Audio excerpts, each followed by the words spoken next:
Okay, in this video we are going to look at how to kind of turn yourself into a zombie. This will be the initial stages of it. So this is kind of like the finished project from years past that I did. Pretty much the skills that we're going to use to complete this thing.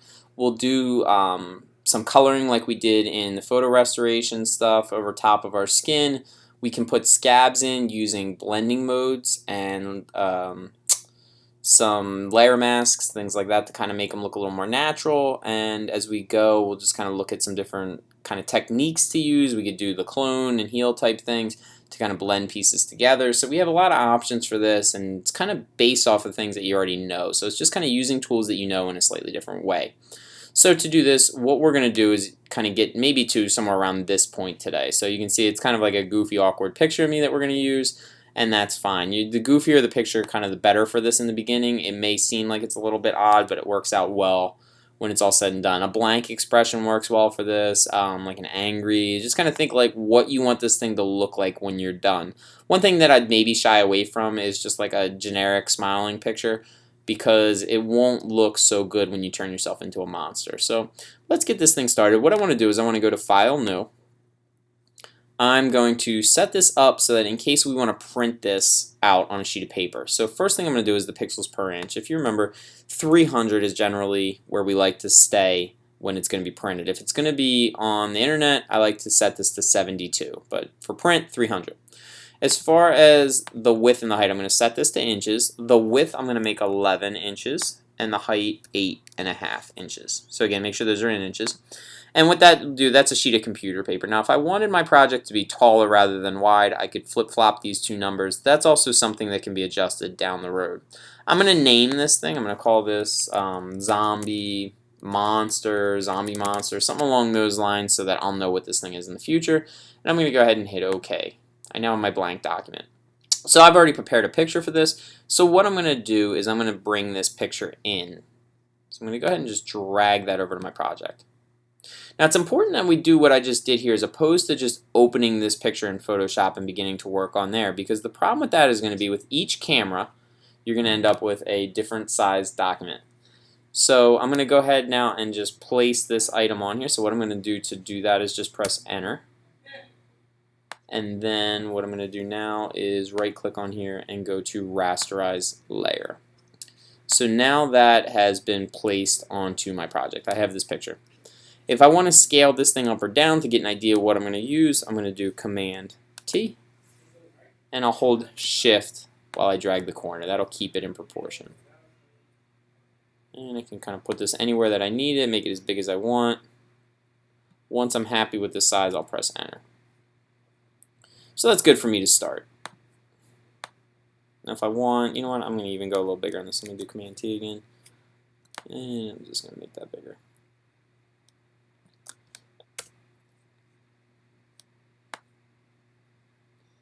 And maybe one more time. So I'm going to zoom out a little bit so I can see this a little better. I'm just kind of picturing this in my head, and I'm thinking that I want to do a lot of detail on my face. So I'm going to really make this picture nice and big. Yeah, that's about right. So now I'm filling most of the screen just with me, and that's what we want. Alright, so next thing I'm going to do is I'm going to duplicate this original picture. I'm going to call this new one Liquify. And I'm going to call the old one Backup. So really all I've done is I created a document and I put a picture on there, and then I duplicated it. I have one that's called Liquify, one that's called Backup. Well, you have seen in other videos I like creating backups of things. In case I don't like what I do on this Liquify later, I can always delete the Liquify layer and duplicate the Backup again. So I'm going to turn off Backup for now. The next thing I'm going to do with this Liquify one is just what it says here. I'm going to liquify. What that is that's a type of filter. So I'm going to go to the top. I'm going to go to Filter and down to Liquify. Now in here I have some options. There's a set of tools on the left here, so it's almost like I'm in my own program right now. Forget Photoshop for a second, this is like a brand new program. So I'm going to zoom, and I'm going to draw a box around my head because that's the part I want to liquify. Now you've seen this before when you see pictures photoshopped. This is generally one of the tools that gets used a lot. So What I may want to do is, let's say I want to make the eyes a little bigger on my monster. I want to make the nose a little smaller, maybe make the tip of the nose a little higher up, and make the ears come out a little wider. You could also raise the eyebrows a little bit. You can do a bunch of different things. So the tools we'll end up using: bloat makes things bigger, pucker makes things smaller, and if I hold my mouse over this long enough, it'll tell me the name of these tools. Reconstruct, think of it like a paintbrush that undoes things. So as I paint, it'll undo. And then I have this one, the forward warp tool. Well, let's start with that one, and this will start making a little more sense what this does. Next to the letter P, the brackets will make this either bigger or smaller, all of these tools. So that just changes the size of my circle. And you're going to want to mess around with that a lot. Don't just stick with whatever size you have. Change that up and kind of see where things happen and kind of what goes on. It's very important where I use this tool, where that little plus sign is. If I do it right here, I'm going to get a different result than if I do it right here. And what I'm going to do is I'm just going to grab and start tugging at this stuff just a little bit at a time. I want to kind of stretch that ear out. And you can see as I kind of go different spots here, I'm getting slightly different effects here. And if I don't like something, let's say that I did that and I really don't like that and I want to get back to where it was. I don't want to cancel this whole thing or undo because I don't want to lose anything else that I might have done on here. Well, that's what this reconstruct tool would be for. I would paint over this and it'll bring it back to the way it was. So again, it's almost like a brush to undo things. So I'll go back to one of these other tools here, do forward warp, and let's just pull things out just a little bit like I had done before. Now the key is you want to keep this realistic looking, so you don't want to go so much that people kind of lose interest in the rest of your project and just look at all these like crazy warps and things that you've done.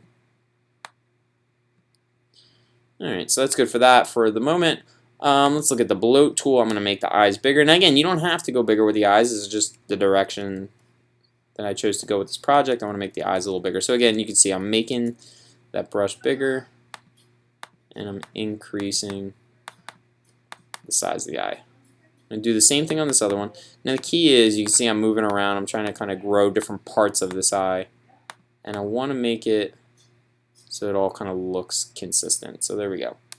Alright, next I'm going to shrink my nose. So again, I'm going to mess with the size of that brush and I'm going to shrink down the eye. Now again, I'm clicking different spots here to make different parts of the nose shrink. I don't want to just shrink some portion of it. I want it to kind of shrink consistently.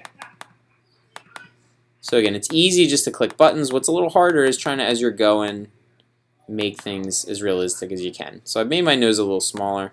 Maybe now I want to pull that nose up a little bit. So I'm going to grab the tip of the nose and just kind of yank it up a little bit. If I don't like that, let's say I didn't like that, I can do undo. I did Command Z to undo that. And then I can like try it again. Maybe I need a smaller brush. Or maybe I just need to grab from a different spot and kind of yank up. So there we go. So no giant changes have been made to my project, but I kind of got what I wanted. So again, if I wanted, I could mess with eyebrows. Eyebrows have a lot to do with our expression. So if I kind of start moving those up a little bit, move the front edges down, if I keep exaggerating that, I can make myself look angrier. So again, goofy expression, doesn't matter. I'm going to be a monster. That's fine. Once I'm happy with this, I'm going to hit OK. And there we go. So you can see if I turn on and off the liquefy, it's a small change, but it's kind of a dramatic one. It doesn't look fake, but it kind of begins to build my monster. Alright, so next thing I want to do is I want to apply a mask to this liquefy layer. So turn off the backup again. I'm going to create a selection of myself. So I'm on that liquefy layer. As I drag around, I'm creating the selection. I'm using the quick selection tool to do this. You can use any tool you feel comfortable with. And then we're going to refine this selection in a moment. So again, just keep kind of fixing up my selection. And that's not perfect, but that's okay because I'm going to work my way around this whole perimeter when I'm done here and kind of clean this thing up. So now that I have a selection, I'm on this liquefy layer, I'm going to go ahead and add a mask. And if you remember, creates white where my selection was, black everywhere else on the mask, and again, we know that wherever black is, we can't see. Now what I'm going to do is my background layer, now if you don't have this for some reason, if you had a transparent background or something and you don't see a layer here, you can always just create a new layer to do this. But what I'm going to do is I'm going to take that and I'm going to fill in the background with a color. Now the color I use is somewhat important. I don't want necessarily black, I don't want white, I'm thinking like a bright color. In fact, this purple is fine. That's not on my project. The reason I'm going to use that color, it's now much easier to see how I did cutting this thing out. Before that layer was on, especially if you look around my ears, it didn't look like I did that bad of a job. It looked pretty decent. Same thing with around the hair. When you see it against a very different color, all of a sudden you can see what's going on in here. So what I'm going to do is I'm going to zoom in. And the remainder of this video, I would just work my way around on the mask for the liquify layer. So I'm clicking on the mask, not on the layer. I'm going to use my paintbrush. And two things you're going to want to continually mess with, the hardness and the size of the brush. And I'm either painting black or white. And what I want to do is I'm going to work bigger at first. And because I'm going bigger, I'm going to increase the hardness a little bit. I want just a little bit of a fuzziness to this. And I think I'm going to paint black. I'm going to get rid of more of my shirt. And what I'm going to do is I'm just going to softly hit this edge here. In fact, I'm even going to go, my opacity is way down, so I got to crank that up. That's why I'm not getting anything. I'm going to hit that edge a little bit, and I'm just trying to smooth what I have. Now, it's a good idea to let go of your mouse frequently, so I'm going to increase my hardness a little bit. And what that does is that gives you a spot where if you were going for a while and you really liked what you had, but all of a sudden you messed up, if you had to undo, you would lose everything that you just did. But if you let go of your mouse pretty frequently, then you're going to be able to just undo that one little spot that you just messed up. So I'm working through, and don't forget, if you do too much, you can always go back with white and paint back an area. That's the beautiful thing with a mask. So I'm just kind of working my way around here, and I would continue doing this across the whole shape. Now hair especially, let's just kind of jump along here. So I could keep cleaning this up. I'm doing pretty good there. And you can see the ear, mine is going to need a lot of work. Now to do the ear, I would need a much smaller brush to get into these little spots, and I'd maybe even have to zoom in more. But if you look at what's here now for the hair, watch as we start painting black here, how much smoother this gets. Now if you're a tablet person, this is a great spot to use a tablet. If you're a mouse person, you can get by with the mouse as well. But you can see that little spot that I did, how much better that looks than the rest of this picture. So again, you would just continue working your way around, and you should be left with a fairly good selection of yourself that has been liquefied.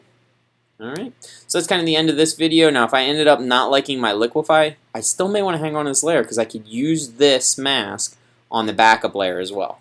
So it's kind of nice to hang on to that thing. So that's kind of the process. We created a new document, we put our picture on there, and then we liquefied it, doing filter liquefy. When we were done with that, we put a mask on it. And that mask, we're just going around now and refining it with a paintbrush using black and white on the mask. So there'll be more parts to this project. That is the end of part 1.